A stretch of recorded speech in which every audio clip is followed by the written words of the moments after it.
It snowed this week. Just a little bit, but there was snow all the same. Outside right now, the temperature is a heady +2 degrees, but according to the internet, it will fall to -2 tonight and to -4 again later in the week. Not that that's any real guide, I know. So what, you're probably wondering? So look at the calendar. We're not even at the end of March yet, but according to some crazy regulations dating back to the centrally planned economy of the 1960s, the central heating is switched off across large swathes of northern China, and people are left to shiver in their apartments or wear coats at their office desks simply because of this, to me, ridiculous, outdated regulation. Across from me now in the office, there's a colleague wrapped up in a blue and white fluffy blanket, while sitting next to me another is dressed up in a fur-trimmed trench coat.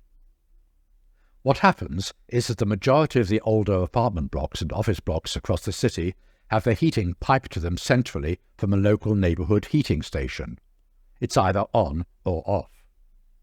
According to the calendar, it's switched off around March the 20th and on again near the end of November. Now, I fully understand that China, along with many other countries, has to keep an eye on its energy bill.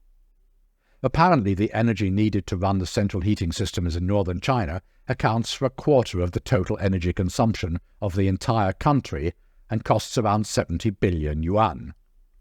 But it's exactly because of these huge figures that, to my mind, this centralized heating system is anachronistic, belonging to an age long gone. Consider this, for example. Since last November, the radiators in my apartment block have been churning out massive amounts of heat, keeping me and my fellow residents warm as toast.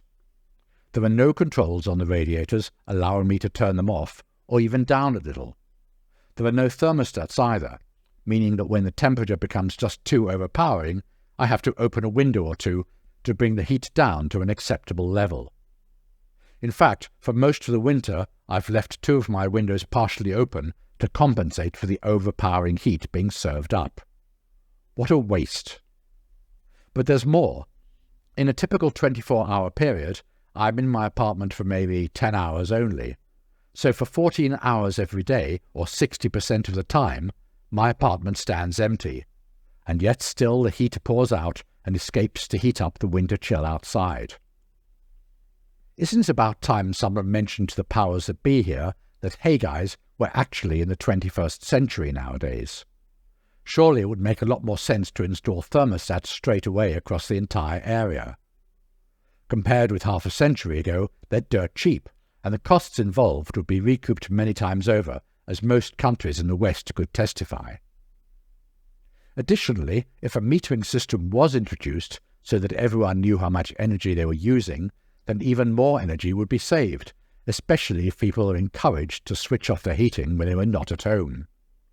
Or maybe even it's high time that the authorities considered replacing the centralized district heating system with individual gas boilers that not only produce hot water but serve the radiators too. Again, these gas boilers are hugely more efficient than they ever were in the past.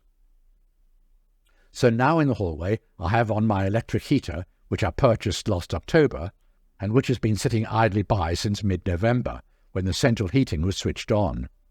It's warming up my entire apartment, whose doors are all left open to waft through the hot air. My apartment windows have finally been enclosed too. So worry not. Until the temperatures take a turn for the better, I, for one, will remain perfectly comfortable sitting inside my temperature-controlled igloo.